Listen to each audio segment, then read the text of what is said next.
Assalamualaikum warahmatullahi wabarakatuh. Bertemu lagi dengan saya Mas Bangun di channel B Priambodo. Di video kali ini saya akan sedikit menjelaskan bagaimana cara menghitung jumlah rombel agar info GTK-nya valid. Ini penting. Kenapa? Karena jika salah dalam menentukan jumlah rombel berakibat kepada info GTK statusnya menjadi tidak valid atau invalid.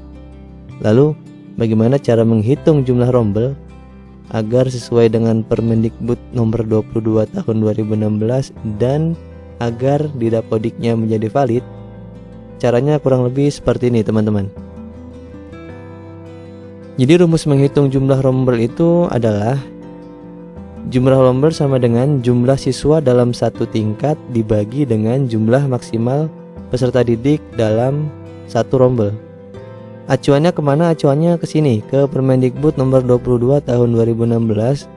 Di sana tertulis bahwa untuk satuan pendidikan SD atau MI, jumlah rombongan belajarnya itu 6 sampai dengan 24 dan jumlah maksimum peserta didik per rombongan belajar adalah 28.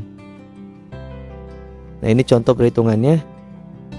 Misalnya ada sebuah contoh, pada sekolah A total peserta didik di tingkat 5 berjumlah 105.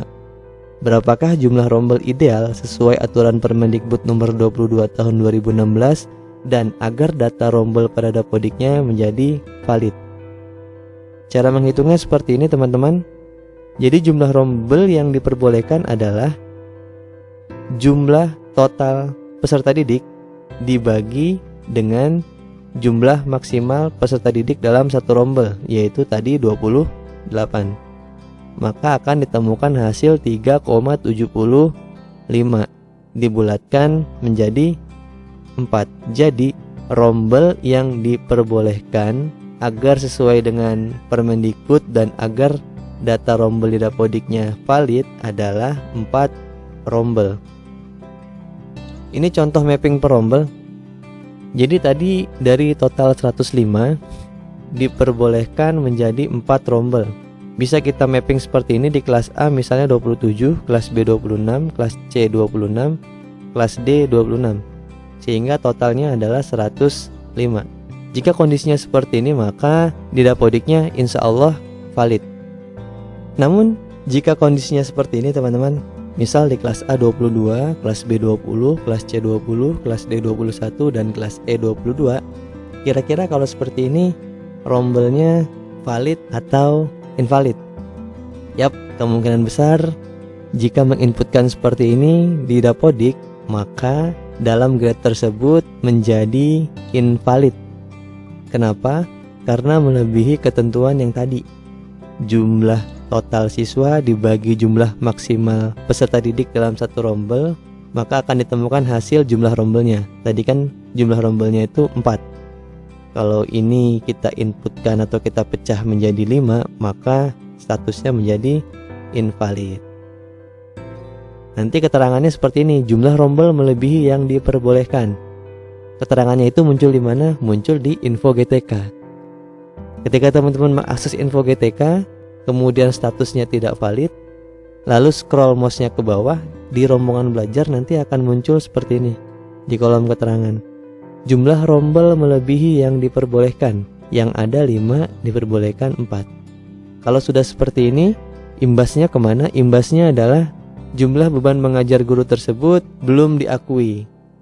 Dan tidak hanya di kelas tersebut, tetapi semua guru sertifikasi yang ada dalam satu grade yang sama seluruhnya akan menjadi tidak valid. Nah, ini tampilan di info GTK ketika teman-teman melakukan login, dan yang tampil di dashboard adalah kurang lebih seperti ini.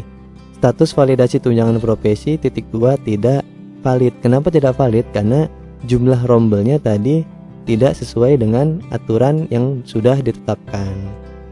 Sehingga seharusnya berdasarkan perhitungan itu kan tadi jumlah rombelnya adalah 4. Tapi jika dibuat 5 rombel, maka akan menjadi tidak valid. Kalau sudah seperti ini, gimana solusinya?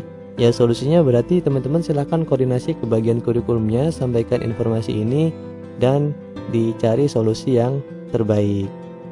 Lalu untuk kedepannya, dalam menentukan jumlah rombel, baiknya berdasarkan perhitungan yang tadi, sehingga sekolah enak, operator enak, dan guru-guru sertifikasi pun merasa tenang.